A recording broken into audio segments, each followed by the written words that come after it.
Thank you so much for coming in today. Have a seat. Let's get down to it. Tell me something about yourself, your experience, your background. Let me have a seat. Let me have a seat. Thank you so much. I've been waiting for your call, man. I'm so glad you called me. I just want to thank you so much for having me. And second, I'm about being honest. Can I be honest? Can I? So first, right now, um, I'm having a couple of personal issues. Like life is life then. And I have three baby daddy dramas and I need a job, and this seemed like a good job. You seem like a good lady. Oh, I can't forget. Oh, yeah, yeah. Oh, this one's a good one. It's true though. Once you hire me, I'm gonna need like a month. No, I think it's next month, but I'm gonna need a week off. I gotta go to court. Too much drama. Some of uh, these baby daddy issues. But I'm good. I like to work. I'm a hard worker. I do have another question. Do I have to work on weekends? Is it gonna be weekends too? Because I'm not sure I could work on weekends. I gotta, got things to do. Family life, you understand it. You seem like you understand. Do you have any questions for me? Like what? What can I do? What can I answer? And how soon can I start? Because I need to pay my rent. Like, in the next couple of weeks. With three babies and, all this drama going on in my life, I don't know, but I really do need some money. Why are you looking at me like that? Did I say something wrong? We look like we got the same background. Excuse me? So, thank you for coming in today. We'll be in touch. And we all know what that "will be in touch" means. It's not happening. But here's the thing. I've had some whoppers and not too far-fetched from this particular skit. But here's what the company hears. Let me translate it.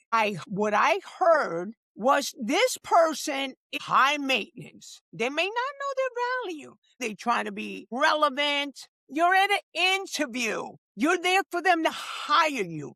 When they're asking you, tell me about yourself. It's not asking about your personal. You have children, you have a dog, none of that matters. Baby daddy problems, that's not the question.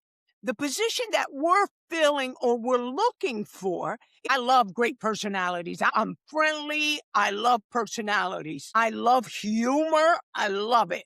But not during an interview. The sad part is when people do come in like that, they're not being funny, they're being real. It's sad how many people still don't know how to interview properly. It might sound ridiculous, and now especially with YouTube, how could you put something or even say something that ridiculous at an interview? I don't understand that, guys. So what the company's looking for, how are you going to solve our problem? We have a position that's open and we need a candidate that's going to solve our problem. Obviously, candidate one cannot solve our problems. She need to get her life together before she even starts looking for a job. Now remember, when a company's looking to fill a role, they have a need. They have an open vacancy. Either somebody quit, was fired, or they're growing exponentially and now they need additional head count.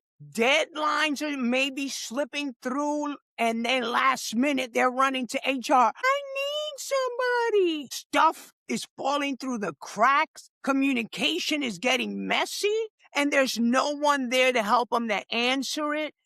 Is it quality issues, rework, time, money? That's what you are solving the problem. So whatever you're being interviewed for, whether it's a warehouse position, an office position, an HR, an executive positions, obviously you have to look at what the position is, research the company, make sure you read the description of the job and that you can perform the duties. Ever to any job interview talking about, oh man, I don't care how long you've been unemployed, I just need a job. No one likes desperate.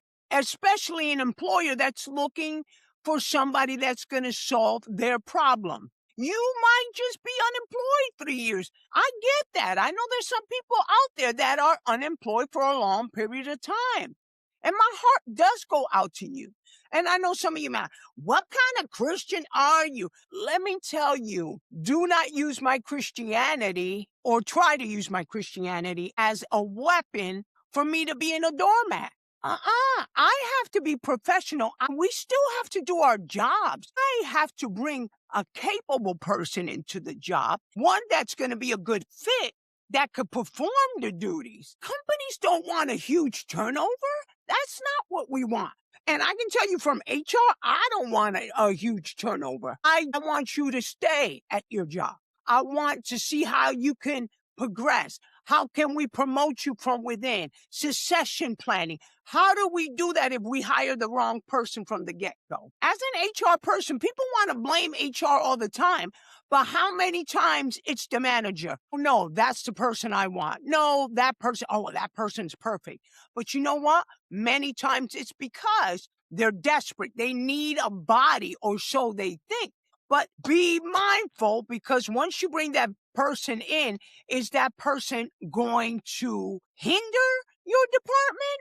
Think about it. Don't get so desperate that you just want to hire anybody. Now, true. Remember, when you're at an interview and they're asking you the question, tell me about yourself. What they want to know is what you bring to the table. How are you going to help us solve our problem with the skills that you have? Tell me about yourself. Absolutely. The best way to describe me is I'm dependable, I'm clear, and I follow through. So work gets done. Learn. What I've learned is that most jobs don't fail because people can't do the task. They fail because priorities are unclear, handoff get messy, and follow-up is inconsistent. My strength is bringing order to that. I ask the right questions up front. I keep communication simple, and I close the loop,